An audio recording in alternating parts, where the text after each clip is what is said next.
Bonsoir à tous et bonjour pour ceux qui sont encore dans la journée et celles qui nous suivent sur d'autres fuseaux horaires. Et c'est avec plaisir que nous vous retrouvons aujourd'hui pour cette édition du Dialogue avec, édition de mardi qui devait normalement être dirigée par Madame Patricia, mais pour des raisons techniques, je prends la relève pour être avec nous quand même au cours de cette émission. Et cette émission qui reçoit aujourd'hui Madame Dana Ndoundou, que vous allez découvrir bientôt. Le temps de saluer d'abord ceux qui nous suivent à travers YouTube, à travers Facebook, à travers Twitter, mais aussi à travers Instagram. Aujourd'hui, nous avons comme invité Madame Dana Ndoundou depuis Londres en Angleterre. Bonsoir Dana.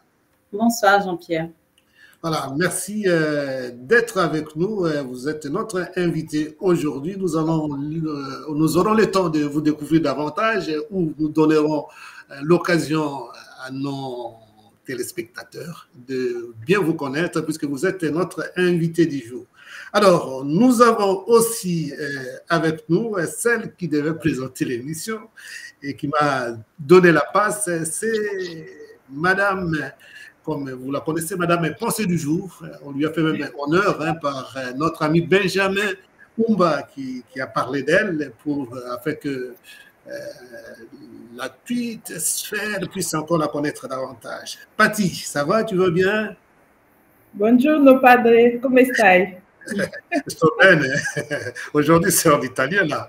Alors, merci de m'avoir donné ta place aujourd'hui, Patricia. Je m'excuse de te tutoyer directement pour ne pas faire semblant.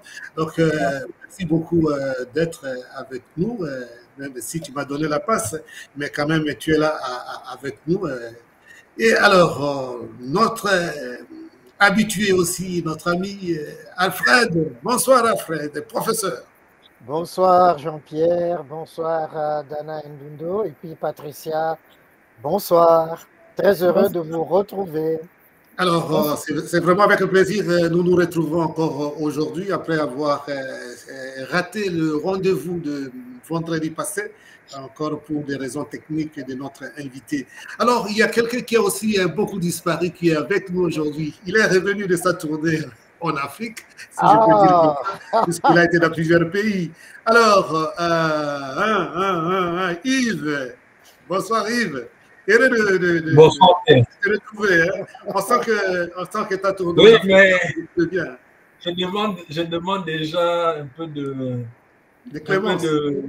clémence parce que je sais qu'on va beaucoup me taquiner avec le Barcelone. Alors, on n'a pas commencé par ça. On en parlera peut-être un peu après. Alors, bonsoir et bienvenue encore. Bon retour parmi nous. Alors, nous allons recevoir aujourd'hui, comme je l'ai dit, Madame Dana Ndoundou avec nous et nous allons dialoguer avec lui. Merci à l'équipe d'être presque au complet aujourd'hui. Il y a aussi probablement Monsieur Benjamin Babunga qui est à Dakar pour une mission de service et qui pourrait nous rejoindre. Probablement. Mais nous pouvons d'abord déjà commencer. Alors, encore une fois, bonsoir Madame Dana Ndoundou. Bonsoir à tous. Alors, aujourd'hui, c'est vous notre invité principal.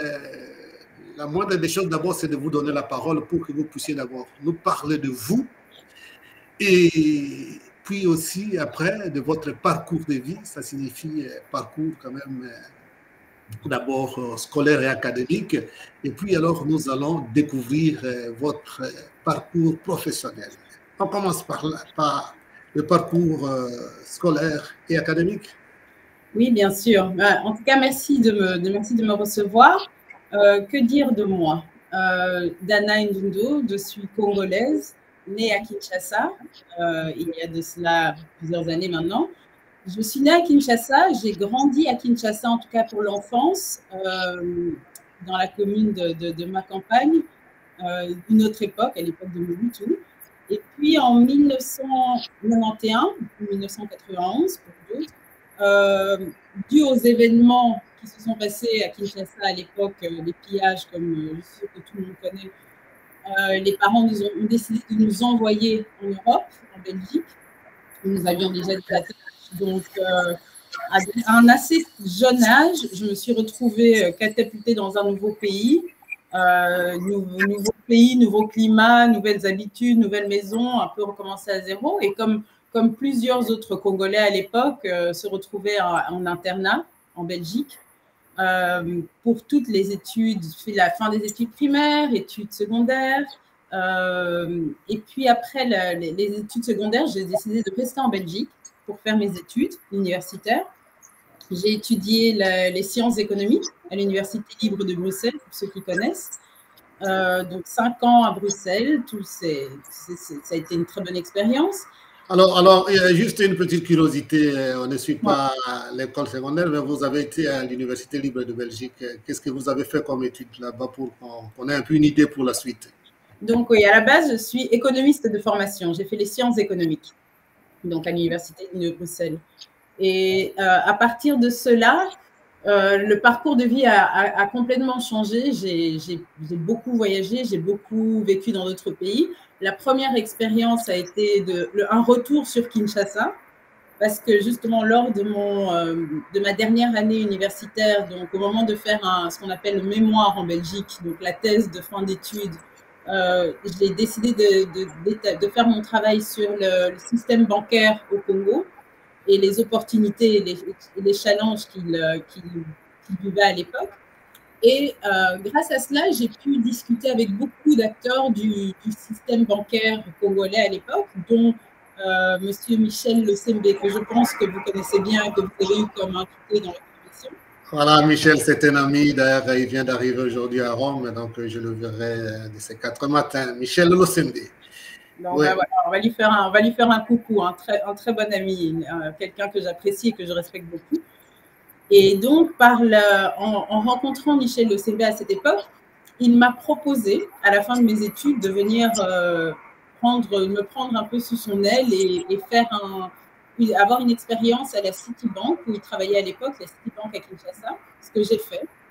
Donc, je suis allée travailler à la Citibank, retourner au pays, retrouver la famille. Donc là, on est dans les années, c'est en 2005, si je ne me trompe pas. Donc en 2005, ça a été une très bonne expérience. Après cela, je suis retournée en Belgique où j'ai travaillé pour une autre banque, la Bank of New York. Et puis à partir de là, j'ai toujours voulu avoir une expérience internationale. J'ai toujours aimé beaucoup voyager. Et je voulais avoir l'opportunité de voir plus ou de travailler dans plus d'endroits que la Belgique ou le Congo. Et par chance et par contact, j'ai eu l'opportunité d'aller m'établir en Amérique latine, en Colombie, et où j'ai vécu aussi 2 ans. Exactement dans quel pays en Amérique latine? Comme ça, on a un peu l'idée aussi. En Colombie. Donc, Colombie, j'ai fait la Colombie et le Panama. Ah. Donc, une année plus ou moins dans chaque pays. Ça a été une magnifique expérience. J'aime beaucoup l'Amérique latine. Depuis, j'ai voyagé dans beaucoup d'autres pays sur place. Et puis après, je suis revenue et je me suis préparée à faire ce que je voulais faire depuis plusieurs années, c'était de poursuivre un petit peu mes études et faire un master. Et donc, j'ai eu l'opportunité, j'ai postulé et j'ai eu la chance d'être acceptée pour faire un master à New York, à l'Université de Columbia, à New York. Donc, je suis partie aussi vivre à New York, faire mes études à New York. Ça a été une expérience incroyable. Et après mon MBA, je suis restée encore plusieurs années à New York. Au total, j'ai fait 8 ans à New York. Et après ça, j'ai décidé de retourner vers l'Europe, de revenir pour plusieurs raisons personnelles et professionnelles, notamment être un peu plus proche de la famille qui est beaucoup basée en Europe ou au Congo. Et donc, je me suis installée à Londres. Ça fait maintenant 5 ans que je suis ici. Alors, merci beaucoup pour cette expérience. Disons, la formation est déjà une partie déjà de l'expérience professionnelle. Et ça signifie que vous avez fait d'abord l'économie à l'Université libre de Belgique et puis vous avez commencé à travailler notamment à la Citibank, vous avez dit, en République démocratique du Congo. Et vous avez aussi fait d'autres expériences en dehors du du vieux continent, donc en dehors de l'Europe et de l'Afrique. Vous êtes allé en Amérique latine, vous avez fait un master en économie. Et voilà, aujourd'hui vous êtes à Londres, nous allons y revenir pour parler d'une autre expérience. Hein. C'était quand même intéressant que vous puissiez nous parler un peu de cette expérience de formation. On voit que vous êtes économiste, mais après nous allons voir notre étape de vie qui est différente, qui est différente plutôt de votre cursus académique. Alors, avant d'arriver à ça, nous allons d'abord donner la parole à celui qui vient de nous revenir pour qu'il nous parle un peu de quelques nouvelles qu'il peut avoir pour nous. On écoute un peu Yves, qu'est-ce qui nous apporte aujourd'hui quelques nouvelles, 2 ou 3 minutes, après avoir disparu pendant à peu près 1 mois. Alors, Yves, quelques nouvelles. Père, comme on dit, this is Africa, Africa, ça bouge un peu partout. J'ai fait lors de ce périple, j'ai fait le Kenya, j'ai fait la RDC, j'ai fait le Congo-Brazzaville, le Sud-Soudan et l'Éthiopie. Grosso modo, moi, ce qui m'a le plus frappé, c'est beaucoup plus le Sud-Soudan. Normalement, il est prévu que cette année, il y ait des élections présidentielles et législatives. Parce que je vous rappelle que le Sud-Soudan est le pays africain le plus jeune et le pays au monde le plus jeune. Et depuis son indépendance ou son accession à l'indépendance, ils n'ont pas eu d'élection et il y a une certaine crise de légitimité. Et comme vous savez, eux, ils sont allés beaucoup plus loin que nous, les Congolais. Ils ont un système actuellement de transition où il y a un président et 5 vice-présidents. Dont la femme de du père de la nation, le docteur Garang. Et donc, j'ai assisté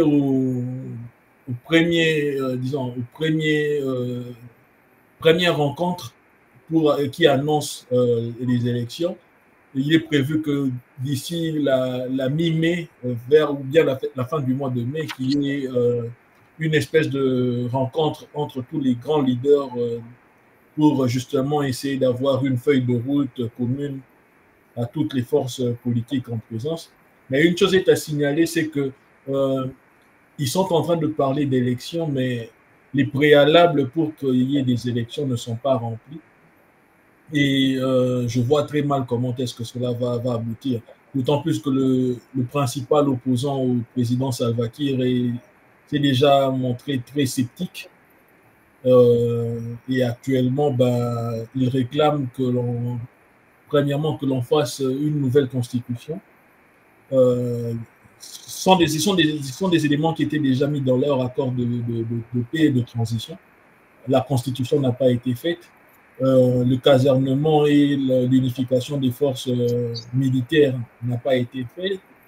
Et donc, les ingrédients ne sont pas encore bien en place pour que nous ayons des bonnes élections. En tout cas, je vois très mal comment est-ce qu'ils pourront le faire d'ici. Il ne nous reste plus que 7 mois avant les élections. Donc, il faut beaucoup prier pour eux, Père. Pour chez nous, vous tous connaissez un peu comment est-ce que nous sommes actuellement. On n'a pas de gouvernement à Kinshasa. Tout est au ralenti. Mais moi, ce qui m'a le plus frappé, c'est un peu la situation avec l'Église catholique. Étant moi-même catholique pratiquant, j'ai un sentiment assez comme on dit en espagnol, encontrado. Ça coince quelque part. Mais bon, pour le reste, ma père, je suis à votre disposition. Si vous avez des questions, dites-moi. Alors, on va donner plutôt la parole directement à notre invité du jour, si elle a un mot à commenter un peu à partir de ce que vous avez dit.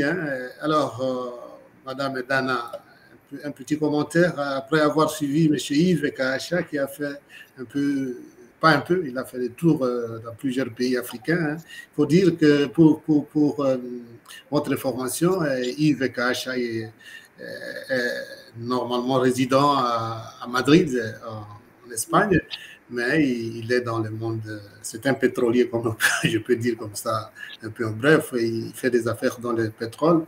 C'est comme ça qu'il est entre Kinshasa et, disons, la République démocratique du Congo, le Soudan du Sud et puis le Kenya. Donc, il a passé presque un mois, il n'était pas avec nous, il vient de rentrer, puisqu'à Kinshasa, avec tout le problème technique, il n'a pas pu, il s'est connecté une fois, mais c'était un peu difficile, il était dans le noir. Alors, il vient de rentrer, c'est comme ça qu'il nous donne un peu quelques nouvelles de deux pays au moins. Alors, un petit commentaire? Non, mais Yves, en tout cas, enchanté, mais très bon commentaire, c'est intéressant d'entendre, je suis toujours intéressée d'entendre les expériences des gens qui vont dans d'autres pays d'Afrique, parce que je pense qu'on voyage, en tant qu'Africain, on ne voyage pas assez dans notre continent. Et là, vous avez parlé du Sud-Soudan, ce que je trouve très intéressant, parce que c'est un pays dont on n'entend pas beaucoup parler, à part ce qu'on voit dans les médias occidentaux, qui n'est jamais très positif. Et donc, c'est vraiment... d'entendre ça de quelqu'un qui l'a vu et qui expérimente. Il y a toujours une vision différente quand on est sur le terrain par rapport à quand on voit ça de l'extérieur. Donc, c'est toujours intéressant pour moi. Alors, merci beaucoup. Peut-être plus tard, hein, même Patricia et Alfred vont revenir un peu à ce qu'a dit Yves. Mais maintenant, on avance d'abord avec notre invité pour aller vite, puisque comme ça, on a un peu de temps pour elle. Alors, vous avez parlé de votre parcours scolaire et académique, l'expérience que vous avez faite aussi du travail, notamment à la Citibank.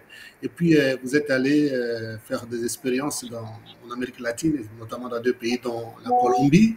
Et vous avez continué avec votre master en économie à New York, donc aux États-Unis d'Amérique, et vous êtes rentré pour être un peu près de la famille. C'est toujours bien de sentir la famille proche.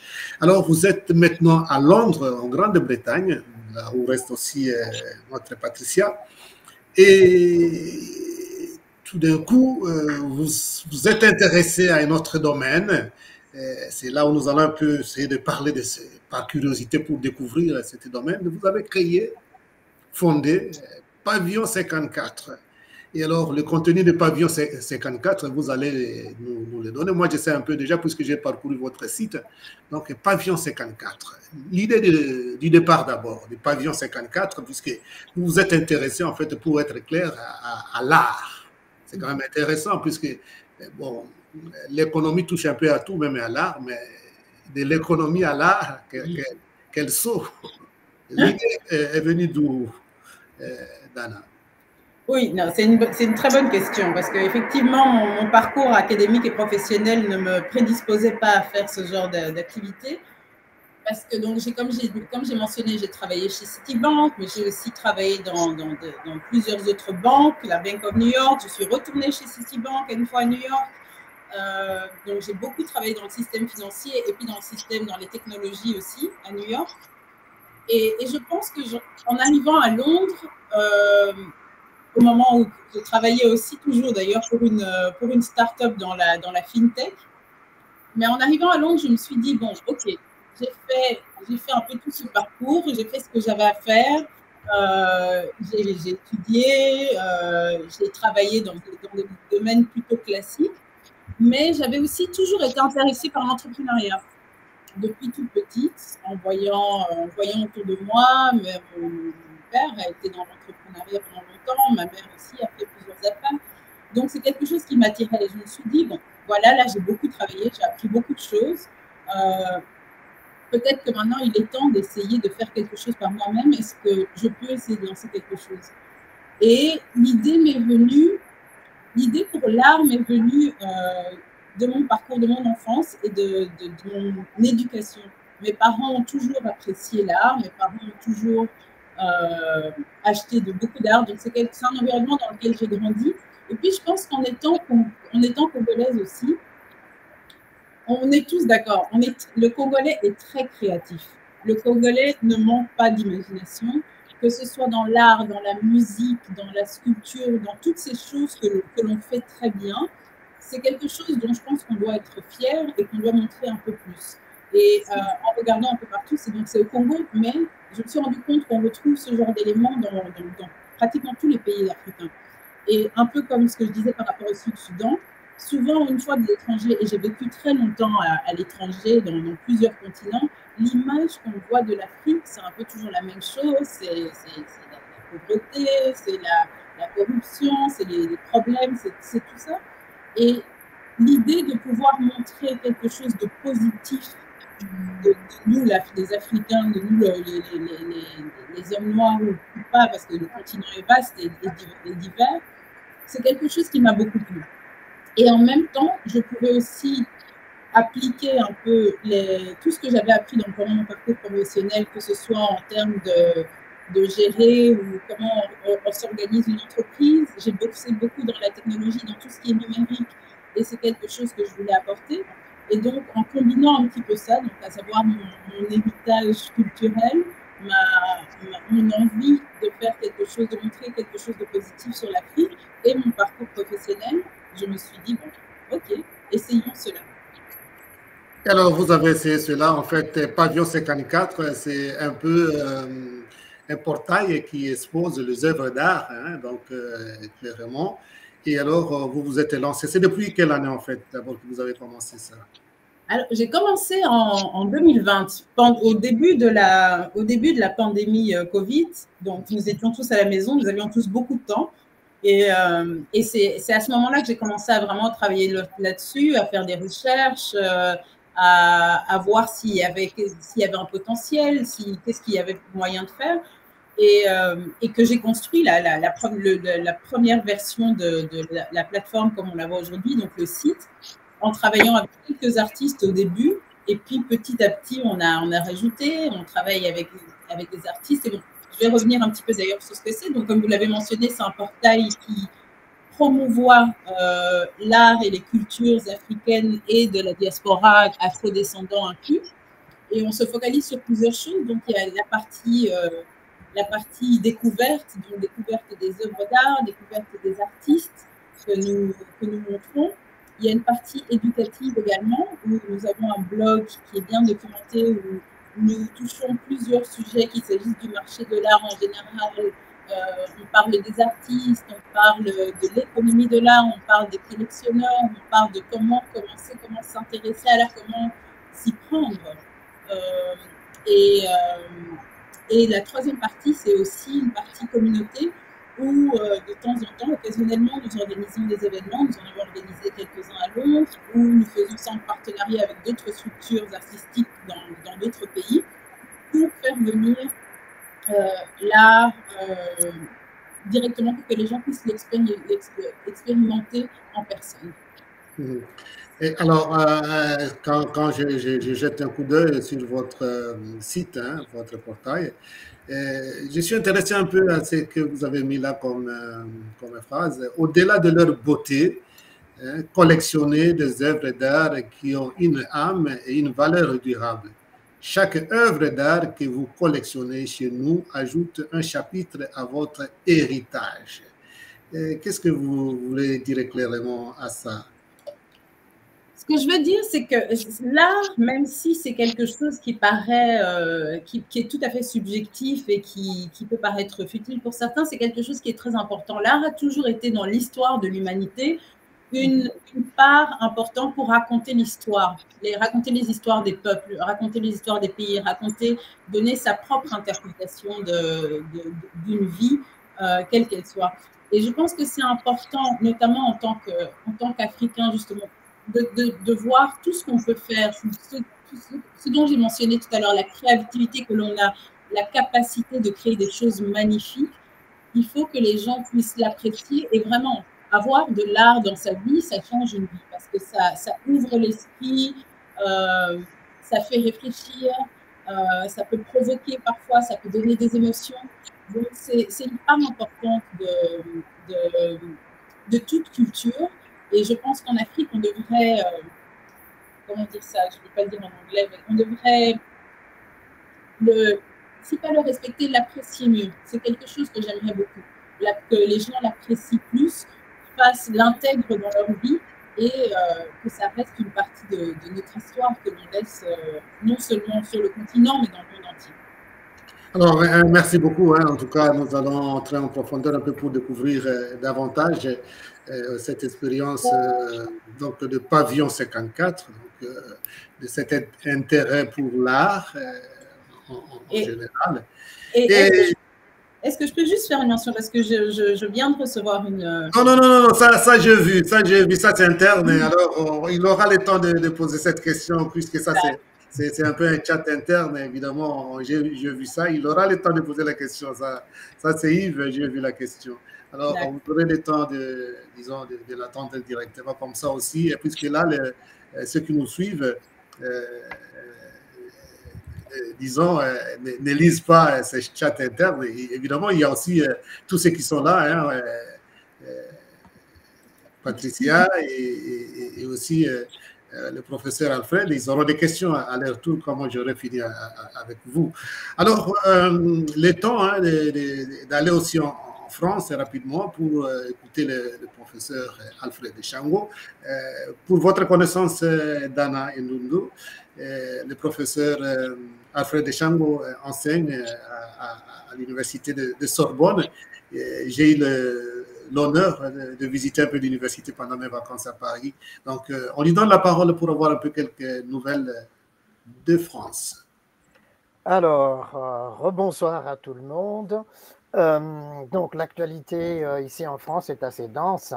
J'aurais voulu commencer par, comme je le fais souvent, par l'actualité anglaise et du roi en particulier, parce qu'il y a eu un encart très important dans la presse ici sur le roi Charles III, et le titre est très intéressant, Charles III, le patient anglais, puisque samedi, il a été au Macmillan Hospital, qui est un hôpital oncologique pour voir les malades du cancer, et puis il a passé un moment avec eux.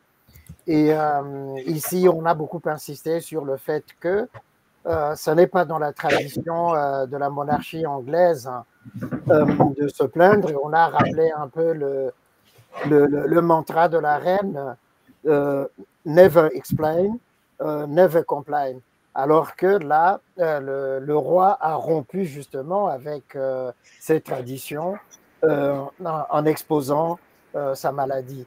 Et puis, bon, il y a le prince Harry qui est là pour les Invictus Games, mais on insiste un peu ici pour dire qu'il ne va pas rencontrer son père et tout ça, comme s'il y avait une tension entre les deux. Mais je laisse ça de côté, puisque l'actualité française, elle est vraiment dense et intense. Alors, il faut vraiment bien nous résumer ça rapidement, comme ça on donne le temps à notre oui, puisqu'il y a aussi des questions. Oui, bien sûr. Patty est patiente, aussi Yves. Donc, oui. Il y a trois actualités importantes. La visite d'État du président Xi Jinping. C'est la troisième visite qu'il fait en France depuis qu'il a accédé au pouvoir. En 2013, il était en visite d'État. En 2019, avec Macron encore, et cette fois-ci. Et comme vous le savez, dans le degré protocolaire des visites d'un chef d'État, la visite d'État est au top de ces visites officielles de chef d'État. Normalement, ici en France, ce qui est prévu dans ce cas-là, quand un chef d'État vient en visite d'État comme Xi Jinping, il devait partir de l'aéroport en hélicoptère, survoler la tour Eiffel et puis atterrir à l'esplanade des Invalides. Mais ça n'a pas été fait puisqu'il y a les Jeux Olympiques qui arrivent. Qui se préparent. Alors, Alfred, si vous pouvez un peu expliquer davantage, puisque j'ai vu sur les réseaux sociaux, les gens font des comparaisons entre l'accueil réservé au président chinois et l'accueil qui a été réservé au président de la République démocratique du Congo, histoire des tapis rouges, histoire comme ça, un peu pour que les gens sachent la différence entre visite d'État et visite officielle. Puisque voilà. Alors, donc, il y a si clair que ça. Voilà. Dans la diplomatie, il y a trois types de visite d'un chef d'État étranger à une autre nation. La première visite, c'est la visite de travail qui ne nécessite pas un protocole spécifique. Tshisekedi a fait cette visite-là en 2019 ou en 2020 après son arrivée au pouvoir. D'ailleurs, il a fait, je crois, 2 ou 3 visites de travail ici en France. Là, il est venu au 2e degré protocolaire dans la diplomatie, visite officielle. C'est pourquoi il a été accueilli à l'aéroport par un ministre ici. Ensuite, il y a eu l'accueil officiel aux Invalides. Ensuite, donc là, pour la visite d'État, donc disons que la visite de Tshisekedi... Alors, Alfred, du point de vue contenu, en fait, c'est ça un peu qui peut faire la différence. Du point de vue contenu, puisque à part les faits protocolaires, les tapis rouges et tout ça, du point de vue contenu, quelle est la différence? Il n'y a pas beaucoup de différence, puisque la visite d'État a porté sur 3 points.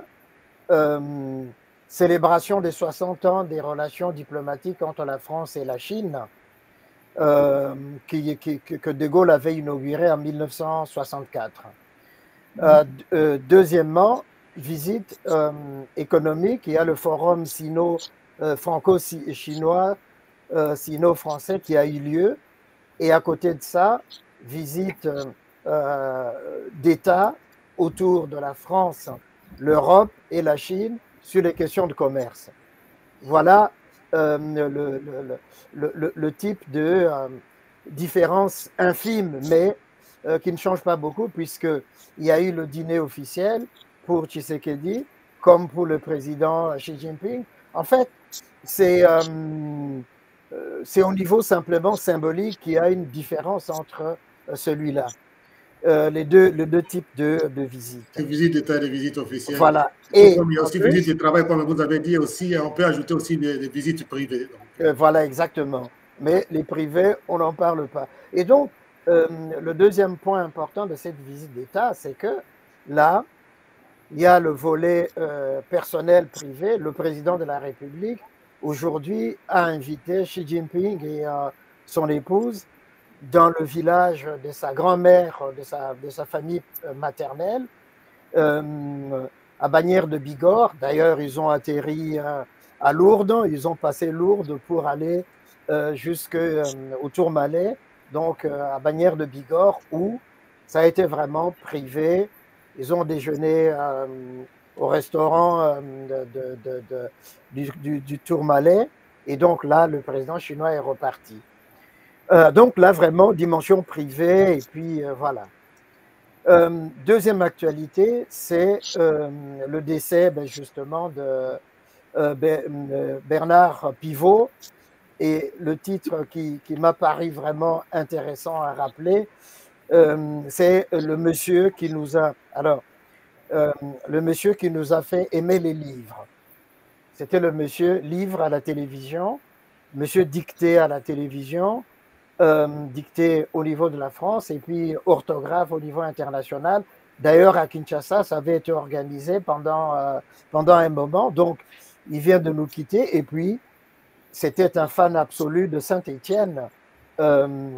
Et donc, pour le football, qui avait reçu Michel Platini sur son plateau. Et dernière actualité, justement, puisque nous sommes dans le sport, titre Mbappé, amène-nous en finale. Voilà, je clôt par là. Voilà, merci beaucoup pour ces nouvelles. Et on va donner la parole rapidement à Madame Dana, si elle peut un peu commenter quelques nouvelles que venait de nous donner le professeur Alfred. Alors, un petit commentaire, Madame Dana?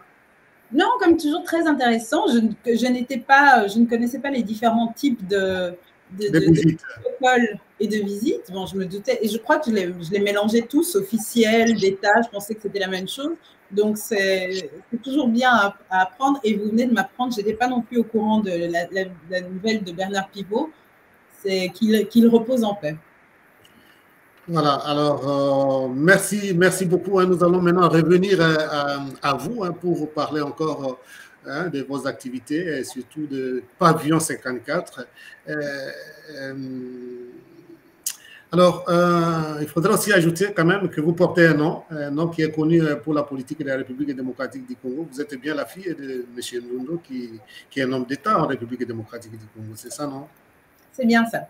Voilà, alors nous allons maintenant revenir à Pavillon 54. D'abord, pourquoi Pavillon 54? Vous allez répondre à cette question après cette petite pause.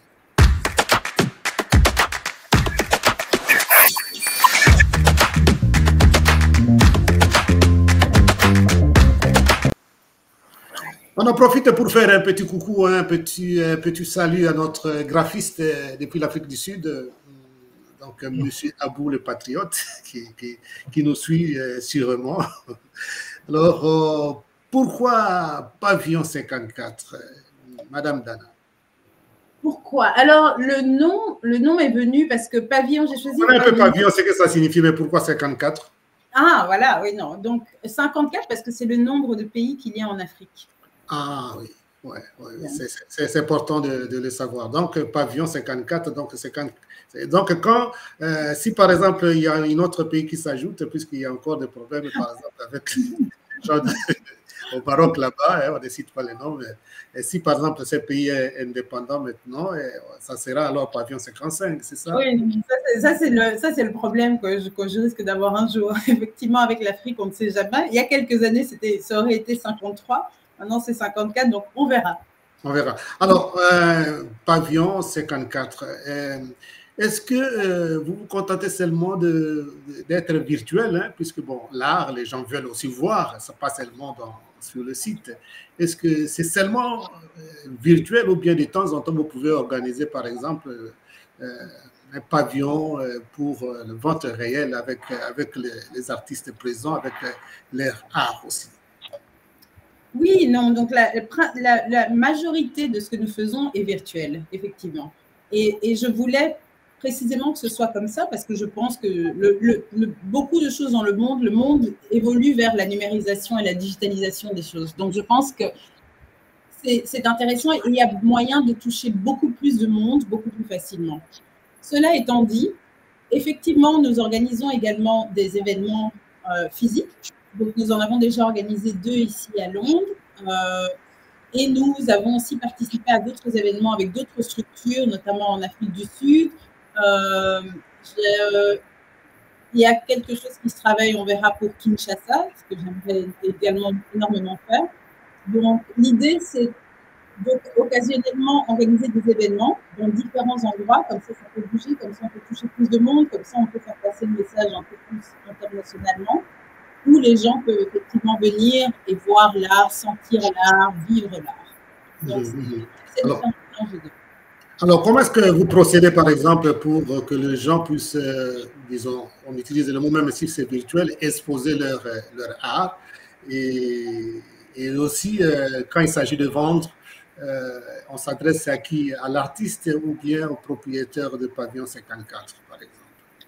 Donc, ça se fait en général par nous. Pour tout ce qui est vente, donc, en fait, on travaille avec des artistes et des galeries dans plusieurs pays que l'on recherche parce qu'on veut qu'il y ait quand même un certain niveau de qualité.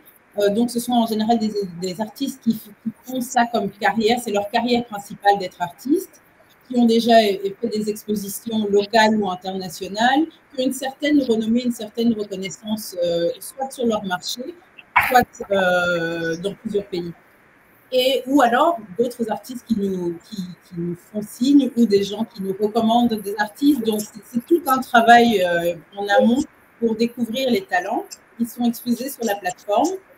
Et au moment d'une vente, ça se passe par la plateforme. Donc, il y a plusieurs manières. Il y a des gens qui vont, qui regardent, qui trouvent quelque chose qui leur plaît et qui achètent directement. Il y a aussi des gens qui ne sont pas sûrs et qui nous demandent notre avis et on les aide et on les aide dans le processus de vente. Il y a aussi d'autres gens qui sont encore plus indécis et qui ne trouvent peut-être pas forcément ce qu'ils veulent exactement sur la plateforme, mais on agit aussi en tant que conseiller en amont. Donc, on peut aider les personnes à acquérir les œuvres de leur choix, dans leur style et dans leur budget, en fonction de leur goût. Donc, c'est assez compréhensif comme offre. Oui, alors, bon, vous avez fait l'économie. Ma question vient maintenant pour combiner un peu ce que vous faites maintenant avec le pavillon 54 dans l'art. Et puis, du point de vue économique, est-ce qu'on peut dire que c'est rentable? Les affaires marchent bien pour Dana dans le pavillon 54, sinon vous n'auriez pas aussi fait. Ce n'est pas seulement pour le plaisir d'exposer l'art, mais c'est aussi pour vivre, non? Effectivement, c'est quelque chose que j'aime beaucoup, mais comme j'aime à dire, c'est pas n'est pas qu'une passion, ça doit être pour que il faut que ce soit un business, il faut que ce soit rentable, il faut que ce soit intéressant. Mon parcours et mon expérience professionnelle que je valorise énormément m'a donné les outils justement pour la gestion de l'entreprise, pour tout ce qui est la finance, le marketing, les opérations, la logistique, toutes ces choses-là que j'essaye de les appliquer dans un monde qui est un peu plus ésotérique, un peu plus intangible. Mais l'idée, c'est que ce soit un business. Et effectivement, non, ça marche. Il y a beaucoup d'intérêt. En fait, ça fait une dizaine d'années, plus ou moins, que l'art africain et que même la culture africaine, en règle générale, commence à prendre une place assez importante dans la scène culturelle internationale. Et on voit ça notamment avec la musique, les sons comme l'afrobeat et autres qu'on entend partout maintenant dans le monde, aux États-Unis, qui font le top des charts musicaux. Et ben dans l'art, dans une moindre et dans le cinéma aussi, les acteurs, qu'ils soient nigérians, ghanéens, qu'on voit de plus en plus, les films qu'on voit sur de Hollywood, les productions ivoiriennes, enfin tout ça. Donc la culture noire, la culture africaine commence à se faire remarquer. Et dans le monde de l'art aussi, ça se passe. Et on le voit notamment en termes de vente d'art d'artistes africains qui ne fait qu'augmenter depuis une dizaine d'années. Les collectionneurs les plus importants s'y intéressent de plus en plus. Les grands collectionneurs acquièrent des trucs, les musées acquièrent des trucs. Donc, il se passe beaucoup de choses dans ce domaine-là. Et c'est justement là que c'est intéressant de commencer le Pavillon 54 et de continuer parce que j'ai d'autres ambitions, j'ai de plus grandes ambitions pour la plateforme encore. C'est ce qu'il faut, c'est établir des structures qui permettent au marché de se développer de manière un peu plus durable sur le long terme. Et donc, il faut penser à ça, et on essaie de le faire avec Pavillon 54, mais beaucoup d'autres acteurs dans le marché que nous rencontrons, avec qui nous collaborons, essayent d'atteindre ce stade où ça peut être un marché aussi développé que l'on voit en Europe, ou en Asie, ou en Chine, et autres. Et on a le potentiel de le faire. Voilà, là, vous abordez déjà le futur, donc vous avez d'autres projets, n'est-ce pas, pour développer un peu le Pavillon 54, c'est ça, hein? Effectivement, beaucoup de projets, il y a beaucoup de choses que j'aimerais implanter. Je suis d'ailleurs en train Comme quoi, par exemple? Donc, par exemple, une des choses, c'est que essayer de générer plus de documentation, plus d'informations sur le marché. Pas seulement juste le nom des artistes et des galeries et les œuvres d'art, mais aussi comment est-ce qu'on crée des rapports, des études par rapport à l'art africain.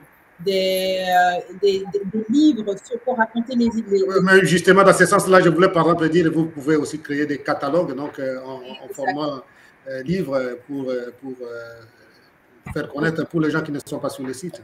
Exactement. Donc, et faire les livres. Mais déjà, pour les gens qui ne sont pas sur le site ou même qui ne s'y connaissent pas et qui veulent savoir comment commencer, comme j'ai mentionné, on a un blog avec plusieurs articles. Nous sortons plusieurs articles chaque mois dans plusieurs domaines. Donc, ça aide à raconter l'histoire de l'art, à comprendre l'art en tant que juste art, comment ça fonctionne, quels sont les différents médiums, comment acheter, à quoi réfléchir, tout ce genre de choses.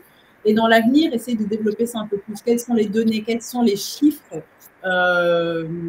du total des ventes des artistes africains sur une année, comment faire des projections pour l'avenir, comment le marché peut se développer. Tout ce genre de choses, j'aimerais implanter. On aimerait aussi pouvoir, parce qu'on a une toute petite structure, mais pouvoir accueillir et travailler avec plus d'artistes et plus de galeries. Donc, comment on va développer le site Internet. Et d'ailleurs, nous sommes en train de travailler sur le site Internet pour le faire évoluer, pour que notre offre soit plus complète, plus divers, plus étoffée, avec plus d'informations, plus de données, et aussi pouvoir organiser plus d'événements. Alors, comment vous faites aussi, à part d'abord le site Internet, comment vous faites-vous pour faire connaître votre Pavillon 54 à part l'Internet?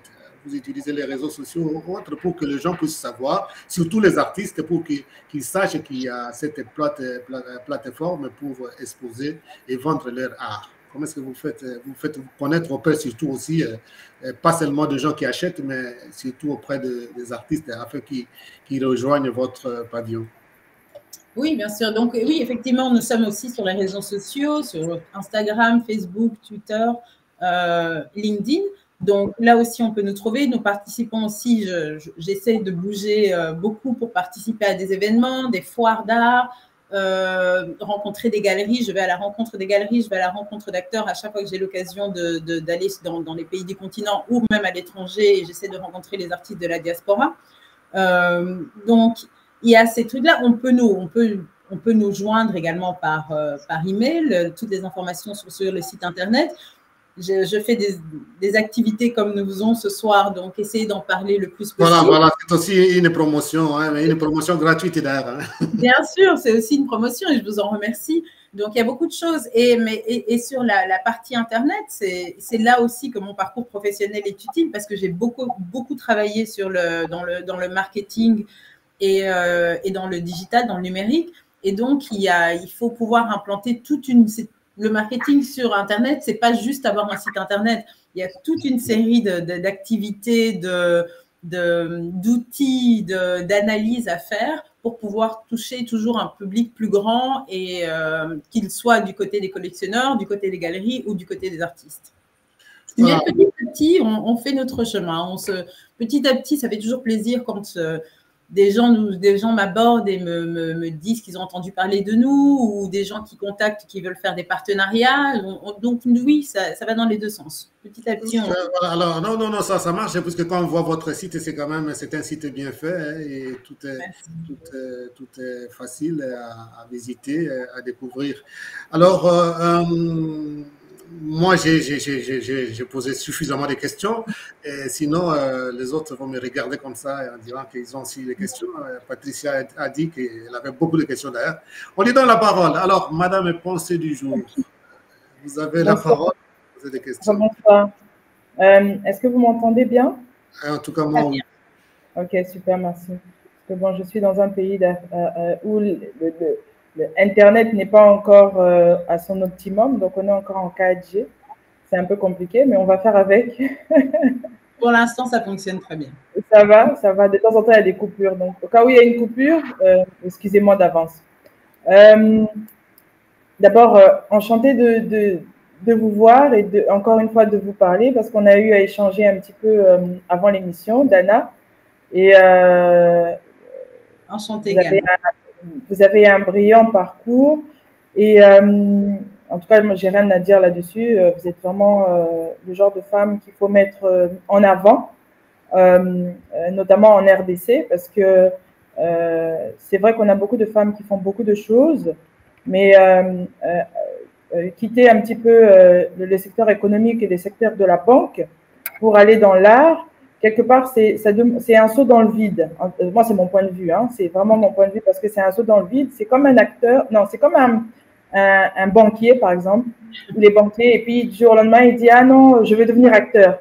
Il ne sait pas trop s'il va avoir des rôles ou ce qui va arriver, s'il va percer ou pas, mais il se dit comme si c'est sa passion. Il va y aller, foncer et tout ça.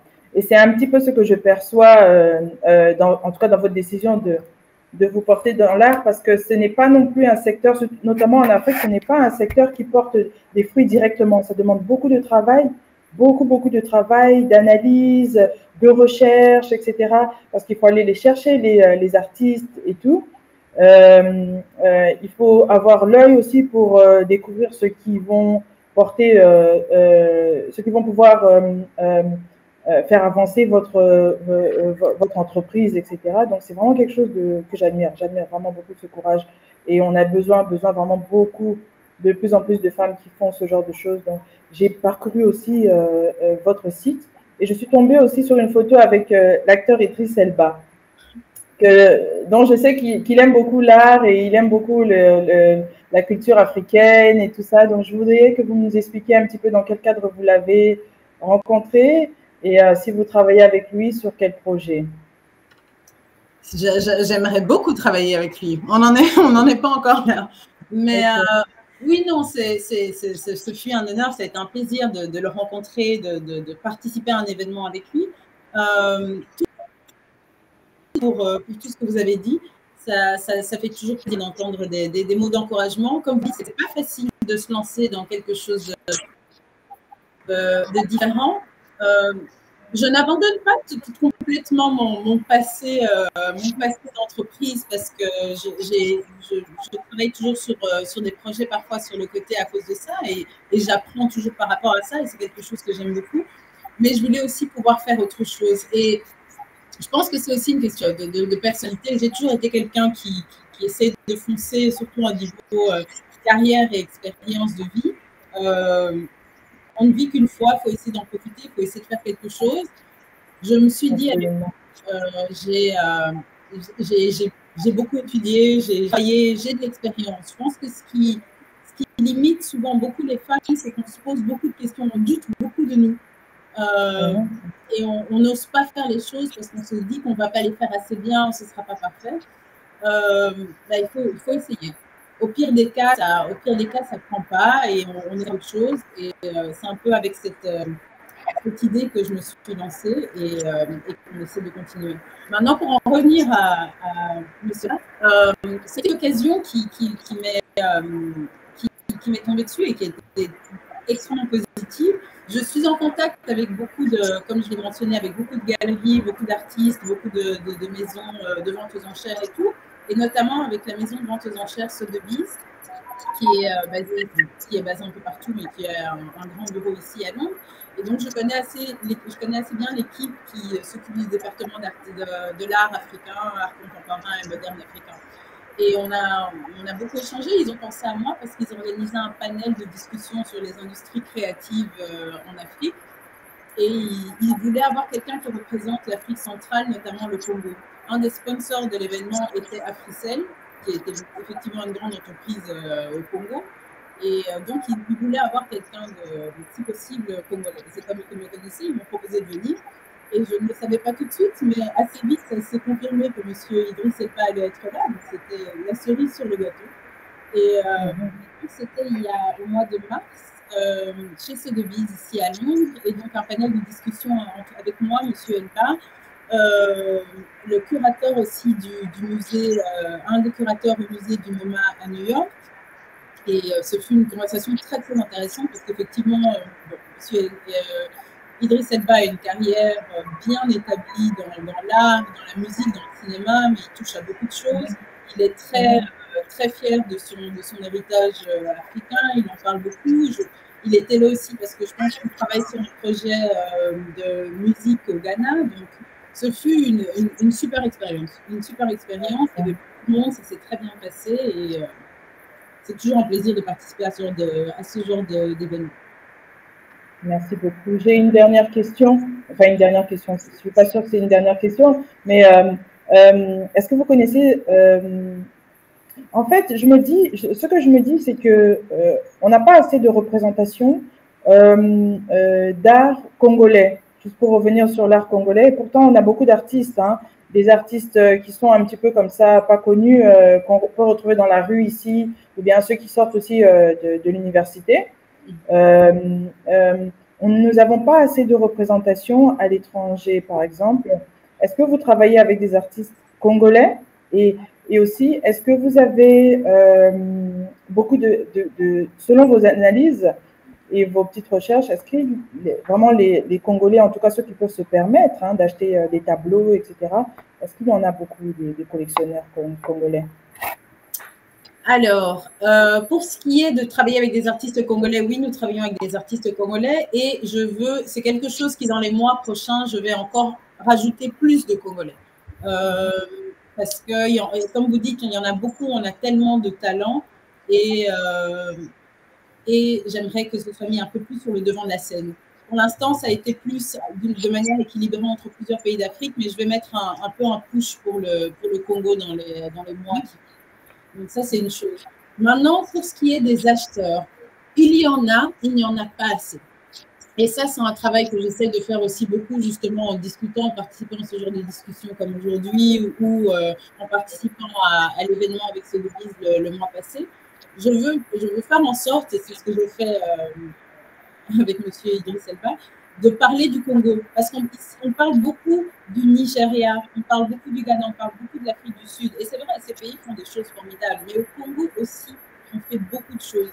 Et je pense que là où il y a il y a un petit déséquilibre, c'est que des pays comme le Nigeria et l'Afrique du Sud, ou même le Maroc, ces pays sont en train d'exploser dans le milieu de l'art parce qu'il y a une base de collectionneurs, il y a une base de locaux qui suivent, qui s'intéressent, qui achètent, ou même si c'est pas acheté. Et il y a plusieurs budgets, parce que les gens disent toujours oui, mais ça va être cher. Non, pas forcément. Il y a tous les budgets, tout est trouvable. Mais c'est cette base de collectionneurs locaux ou domestiques qui en général pousse le marché et qui pousse que ces artistes ont du succès à l'international. Et au Congo, non seulement sur place, mais même dans la diaspora, on a une diaspora énorme, que ce soit en Europe, que ce soit aux États-Unis, que ce soit même en Asie maintenant. Et j'essaye, et je vais essayer encore plus, de pousser justement les Congolais, les Africains et les Congolais à s'intéresser, à participer, parce que c'est le seul moyen qu'on a aussi pour qu'on soit reconnu. Et je vais juste donner un petit exemple. Par exemple, si on regarde dans le monde de l'art et on regarde un pays comme la Chine, bon, c'est vrai que la Chine excelle et a fait des choses incroyables à plein de niveaux, mais même au niveau de l'art, la Chine, il y a 20 ans, n'était nulle part. Exact. Et c'est le deuxième, ça bouge en général entre le deuxième et le troisième marché le plus important du monde de l'art. Et ce n'est pas forcément parce qu'ils sont partout aux États-Unis, mais c'est parce que les Chinois eux-mêmes sont les plus grands consommateurs. Et rien qu'avec le marché local, il y a moyen de faire des choses pas possibles. Et chez nous, on a un marché local de 1 milliard d'habitants sur le continent, plus tout ce qu'il y a dans la diaspora. Il y a suffisamment de monde, il y a suffisamment de moyens que pour faire développer le marché de manière similaire. Et comme je dis, il y a tous les budgets, pas forcément que des œuvres extrêmement chères, il y a des œuvres aussi totalement abordables. Et aussi, plutôt que, comme j'aime dire aux Africains, plutôt que d'acheter un énième sac Louis Vuitton ou un truc, investissez dans l'art, pensez à quelque chose qui va rester, qui a une histoire, qui a une historique et qui en plus pourrait prendre de la valeur dans le futur. Donc, c'est tout le bénéfice. Alors, peut-être Patricia peut avoir encore d'autres questions, mais on va revenir à elle après. On va d'abord à celui qui a été pressé pour poser déjà ces questions. Il rit déjà. Yves, alors, les questions qu'on sait déjà à peu près, hein, les deux questions. Non. Par rapport à ce que Mme Danet était en train de dire là, au fait, c'est vrai que l'art n'a pas vraiment de prix. Parce que quand on s'y met, c'est comme une drogue. Bon, ça commence avec des petits trucs, après on se lance dans des plus grosses affaires. Mais moi, c'est que je dis toujours et c'est que je recommande toujours aux débutants, ceux qui se mettent dans ce truc, c'est penser, c'est comme si vous faisiez un dépôt en banque et vous oubliez. Et donc, j'ai un de mes anciens professeurs. Il me racontait comment son père avait acheté un Picasso. À l'époque, Picasso n'était pas connu. Et aujourd'hui, le monsieur, chaque fois qu'on arrive chez lui à la maison, il nous montre sur son mur principal, j'ai un dessin de Picasso. Donc, c'est pour vous dire, vous pouvez acheter un artiste aujourd'hui qui ne vaut rien, mais demain, ça. Mais exactement, et c'est comme ça qu'on voit la plupart des grosses fortunes dans le monde investissent dans l'art. Ce n'est pas pour rien, ce n'est pas une coïncidence.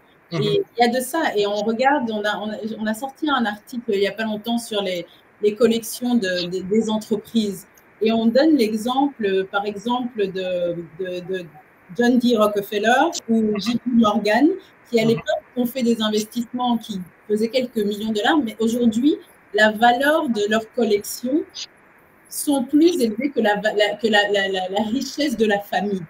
Voilà. Donc, c'est pour dire à ce point-là, donc ça peut commencer petit, c'est des choses qui restent et qui peuvent valoir beaucoup dans le futur. Donc, ça peut. A priori, je ne donne jamais comme conseil de commencer à acheter de l'art en se disant tout de suite que ça va être un investissement. Parce que comme tout investissement, il y en a qui vont réussir, il y en a qui ne vont pas réussir.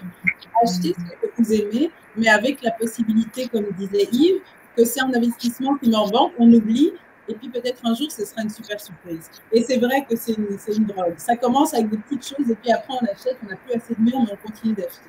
Ouais. Ne me parlez pas des murs parce que je me bats avec ma femme ici à cause des murs. Non, parce que j'ai la sale habitude, chaque fois que je voyage, j'achète soit une statuette ou bien un tableau. Et là, elle est fatiguée de changer de tableau dans la maison. Donc, c'est toujours des débats. Et là même, on commence même à discuter pour dire non, ça, ce sont des tableaux d'été, ça, ce sont des tableaux d'hiver. Non, pour que vous... Oui, carrément. Non, mais moi, la question fondamentale que j'avais à vous poser, Madame Dana, c'est quelle influence a eu notre cher et regretté aimé Sidika Dokoro? Il a eu beaucoup d'influence. Je crois qu'il a eu beaucoup d'influence. Il a eu beaucoup d'influence sur moi. Je crois qu'il a eu beaucoup d'influence sur beaucoup de gens au Congo et même en Afrique.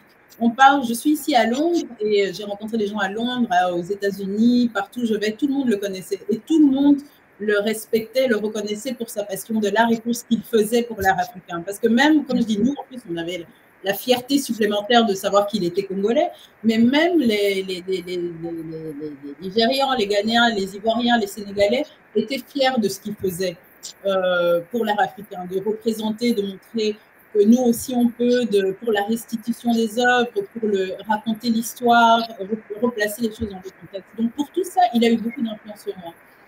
Et j'ai eu l'occasion, j'ai eu la chance de le rencontrer justement au tout début, quand je commençais sur ce projet et que je faisais encore des recherches pour voir si c'était viable, comment le faire, donc je faisais mon business plan. J'ai eu l'occasion d'être en contact avec lui, on s'est rencontrés parce que je voulais avoir son avis, évidemment, parce qu'il était dans ça depuis très longtemps, c'est quelque chose qui le passionnait. N'importe lequel de ses conseils aurait été bon, et on connaît des gens en commun, donc j'ai été introduite, et il a été, à chaque fois qu'on a discuté, les quelques fois qu'on a discuté, il a été très encourageant. Il disait que c'était une très bonne idée, il m'a donné beaucoup de très bonnes idées, donc c'est quelque chose que j'ai beaucoup apprécié en plus, notamment parce que c'était quelqu'un qui évidemment avait un statut très important à l'international, et il a toujours, quand il s'agissait quand je le contactais pour parler de l'art, il s'est toujours mis disponible. Et donc pour ça, je lui en serai toujours reconnaissante et je parlerai de lui. J'aurai toujours beaucoup de bonnes choses à dire. Et non seulement lui, mais je vais aussi mentionner que même sa maman, avec qui j'ai aussi été en contact par là, a été aussi très, très, très, très encourageante dès le début. Et encore récemment, je pense qu'il y a quelques mois, elle m'a encore envoyé un email pour un article qu'on avait mis sur le site et qu'elle avait beaucoup apprécié. Et c'est des choses qui restent. Donc j'espère que son héritage va perdurer parce qu'il a fait beaucoup pour ça.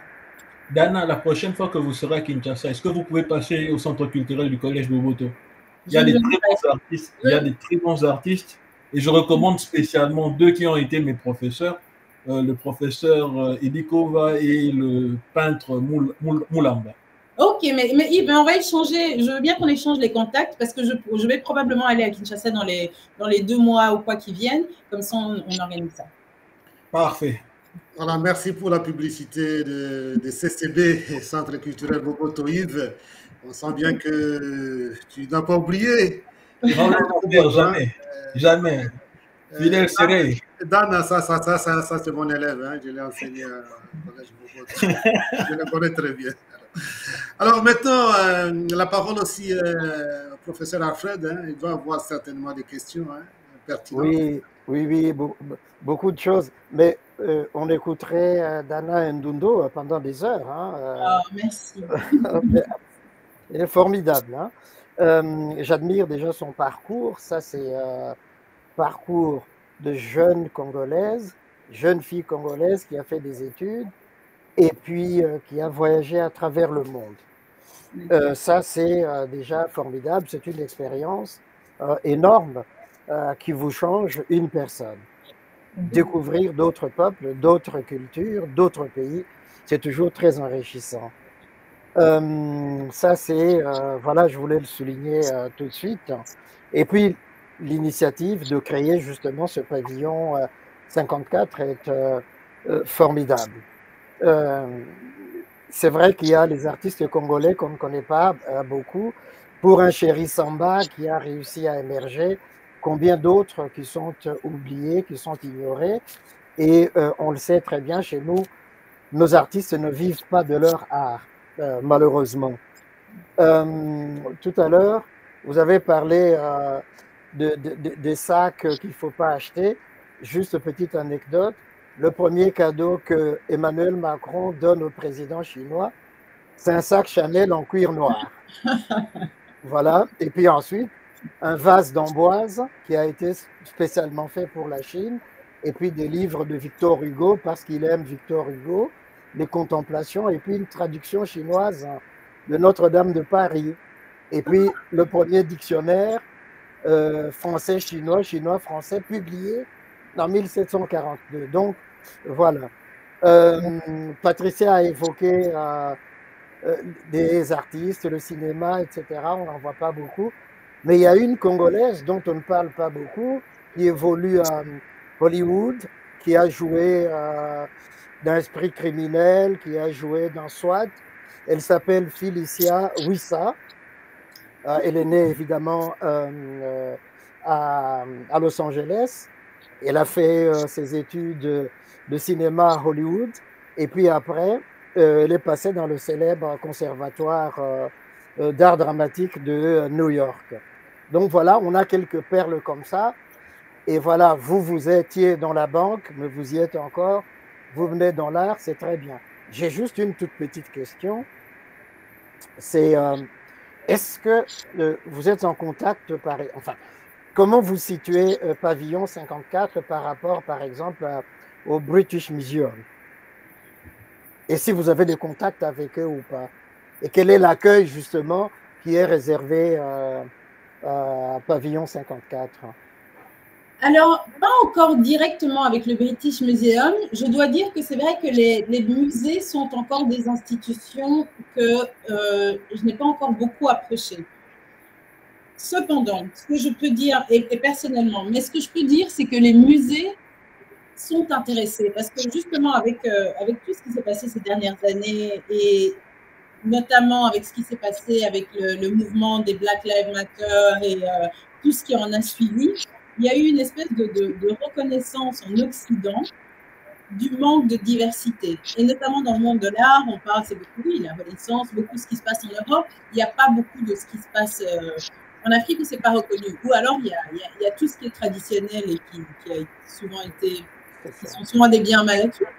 Mais pour tout ce qui est moderne et contemporain, ils n'avaient pas grand-chose. Et il y a un effort concret de la part des musées d'essayer d'acquérir de plus en plus d'œuvres d'artistes africains et pas que des Chéri Samba, justement, parce qu'on se rend compte aussi que ça, c'est seulement un narratif qui a été présenté par une galerie souvent occidentale qui se fait dans certains pays. Donc, ils essayent de s'intéresser à ça, mais ils ne savent pas forcément où commencer. Donc, c'est vrai que c'est un travail que je dois faire pour commencer à essayer de placer ces artistes. Maintenant, il y a aussi beaucoup de considérations. C'est aussi les musées, bien que subventionnés, sont aussi des entreprises. Donc, il y a souvent un agenda de quel est le budget pour les acquisitions et où acquérir. Et comme je l'ai dit pour l'instant, comme ce qui est un peu vraiment en tête de liste quand les gens pensent à l'art africain, c'est souvent le Nigeria, l'Afrique du Sud, le Ghana. Ce sont souvent ces œuvres-là et ces artistes qui vont être acquises en premier. Même si ce qui est intéressant avec le Congo, c'est que même si on n'est pas encore à ce stade-là, le Congo est quand même toujours un peu reconnu pour l'art. Bizarrement, on a quand même toujours cette réputation. Donc tout le monde sait, même s'ils ne connaissent pas beaucoup, ils ne connaissent pas les artistes, ils ne connaissent pas les galeries, ils ne savent pas ce qui se fait, mais tout le monde sait que le Congo est une scène dynamique au niveau artistique. Allez, dernière question, de curiosité simplement. J'aperçois derrière vous un tableau. Il est de qui? Oh, alors oui, non, j'ai pensé et j'ai failli le changer. Hein. Ça, j'ai failli le changer parce qu'il n'est pas congolais. Mais ça, c'est une photographie.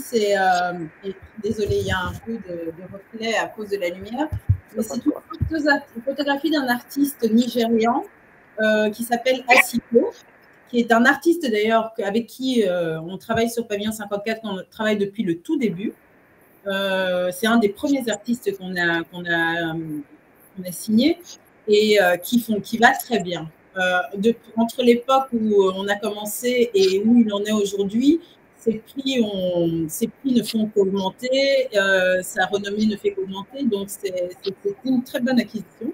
Mais j'ai bien sûr des œuvres d'artistes congolais. Et de l'autre côté, il y en a, mais je ne sais pas si on va le voir. C'est parce que je suis un peu comme Yves, je suis en période de changer les tableaux au mur, donc rien n'est définitif. Et ici, si on voit, c'est je ne sais pas si on voit bien, mais celui-là, c'est un Damvou.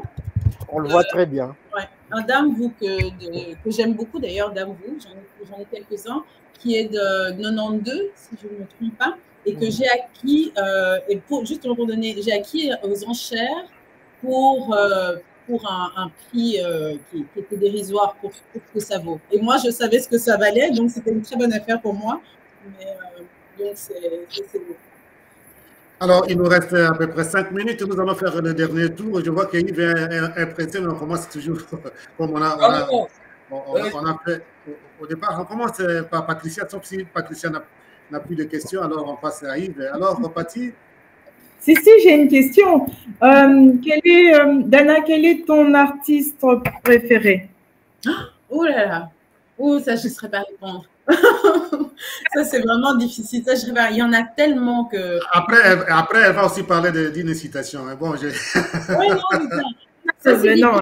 Ouais, non. Et en plus, maintenant, je découvre tellement plus que ce que je ne connaissais avant. Et il y a tellement de belles choses. Et j'ai l'impression que j'ai un artiste préféré différent chaque semaine parce que je découvre quelque chose et je me dis, oh mon Dieu, ça c'est formidable. Et puis après, il y en a un autre, oh mon Dieu, ça c'est formidable. Mais non, il y a beaucoup. Il y a beaucoup, vraiment, j'ai du mal. Et il y a tellement de choses comme Yves que j'aimerais acquérir que je n'ai pas encore acquises, mais petit à petit. Oui, j'aime bien, enfin, juste pour donner des noms, comme je disais, j'aime beaucoup Damvou. J'aime bien les modernistes congolais.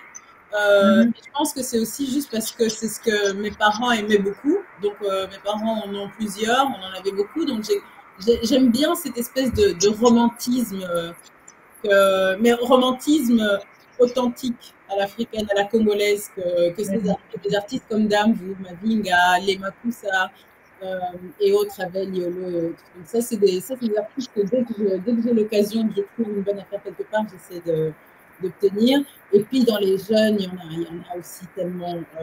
Et le pire, c'est que j'ai pas envie de dire de noms parce que alors je vais oublier des noms et les gens vont être. Mais il y en a beaucoup, et il y en a beaucoup au Congo.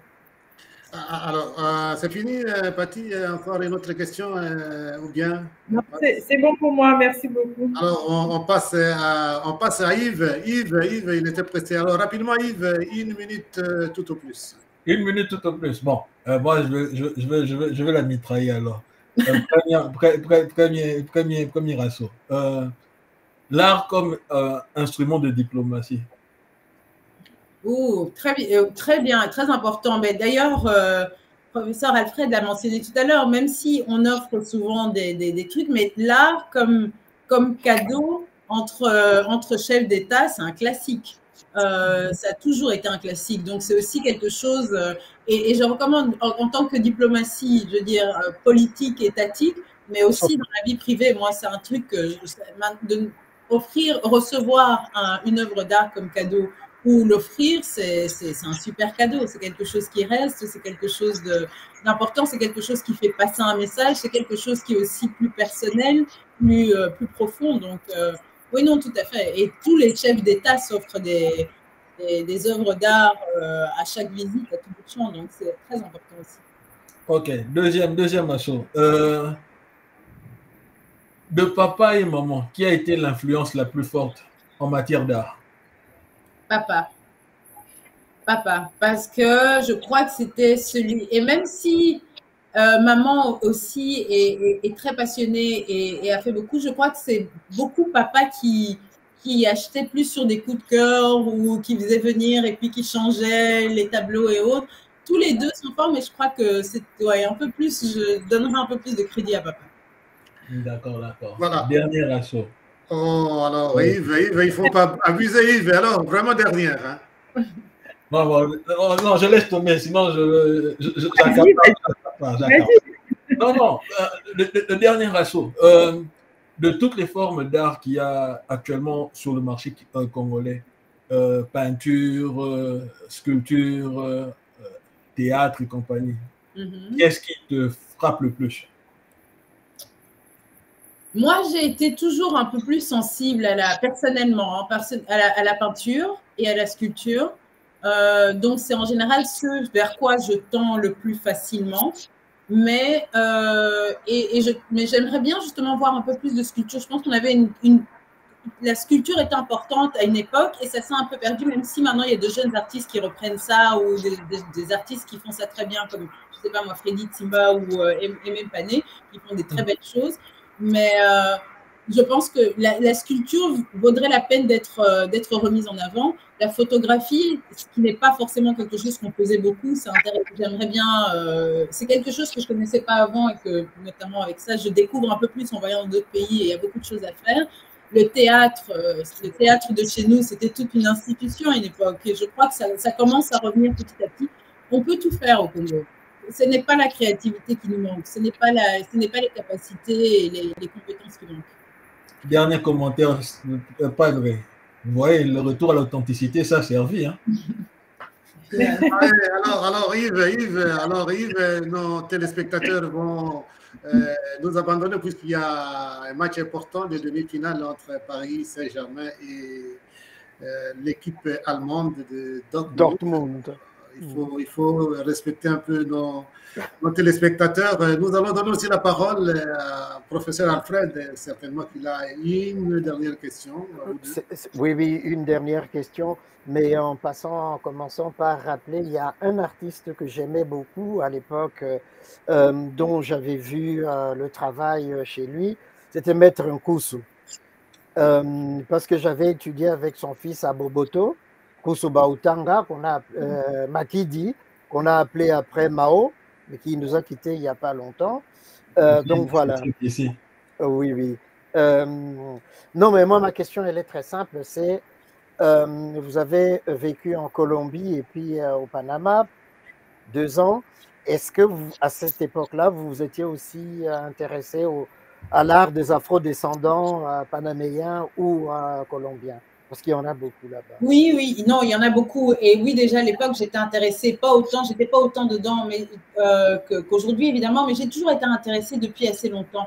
Donc, j'ai regardé, j'ai visité beaucoup de musées, j'ai rencontré quelques artistes et il y a beaucoup de choses. Et avec le temps, parce que de nouveau, quand je dis donc artistes d'Afrique et de la diaspora, mais je compte aussi les afro-descendants d'une certaine manière. Et d'ailleurs, c'était intéressant parce que quand je me suis retrouvée en Colombie, c'est là que je me suis rendu compte en rencontrant les populations noires sur place qui disaient « mais vous êtes du Congo, nous aussi on vient du Congo. » Parce que justement, des esclaves étaient des esclaves qui venaient d'Afrique centrale. Donc, j'ai découvert ça là-bas et ils ont une énorme population afro là-bas.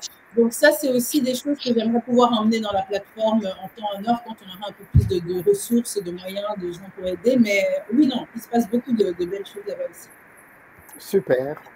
Alors merci beaucoup. Hein. Alors, une dernière question avant de vous donner la dernière parole, Dana. Qu'est-ce que vous, comment vous appréciez l'émission Dialogue avec? Ça a été Non, très très bien. En tout cas, ce fut un plaisir. J'ai pas vu le temps passer. J'aurais pu continuer également. C'est une super équipe que vous avez là. J'avais regardé déjà des émissions passées, donc je savais un petit peu que ça allait bien, ça allait être très bien, mais c'était encore mieux que ce que je pensais. Donc un grand merci à tous. Ce n'est pas encore la dernière parole. Ce n'est pas encore la dernière parole. Donc, vous allez remercier notamment celle qui est responsable pour la sélection des dames qui passent. C'est Patricia hein, qui est là. C'est elle qui programme les femmes. Et je crois que la semaine prochaine, on aura encore la fille de notre artiste Mioto, je crois, hein, Patricia. Mioto Liolo. Elle va aussi nous parler encore de l'art, puisqu'elle est, je crois, de la Fondation Liolo. Super. Patricia, nous aurons Liolo. Alors, dernier mot hein, pour un peu clôturer l'émission et on vous la donne. Donc, on vous les donne, pardon, les derniers mots et tout en remerciant aussi, puisqu'il est en train de nous suivre, hein, il m'a fait un petit mot là.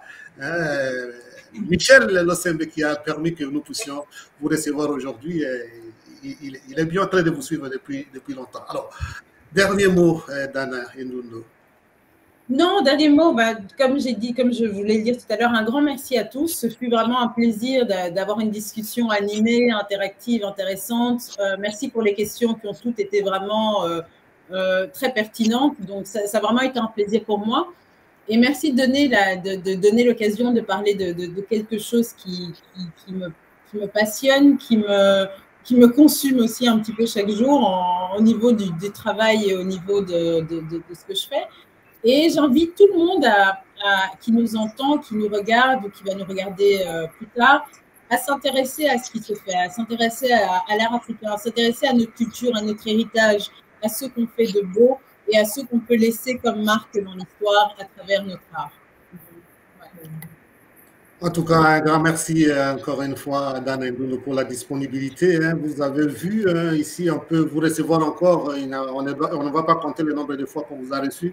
Donc, tout dépendra de votre disponibilité. S'il y a des nouveautés, il ne faut pas hésiter à nous contacter pour que nous puissions en parler en dialogue avec et qui reste ouvert à tous et à toutes. Donc, un grand merci pour votre disponibilité, de vous avoir fait découvrir votre parcours de formation, parcours scolaire et académique, et aussi de cette expérience de l'amour de l'art à travers Pavillon 54. Maintenant, on a compris, puisque quand moi je voyais Pavillon 54, je me disais c'était quoi? C'est le nombre de pays africains. Donc c'est pour dire que vous essayez de promouvoir l'art de toute l'Afrique. Alors, grand merci, hein, Patricia, d'avoir programmé aujourd'hui Dana, et merci aussi de m'avoir donné donc la possibilité de vous remplacer aujourd'hui. J'espère que quand je serai aussi indisponible, tu vas me remplacer.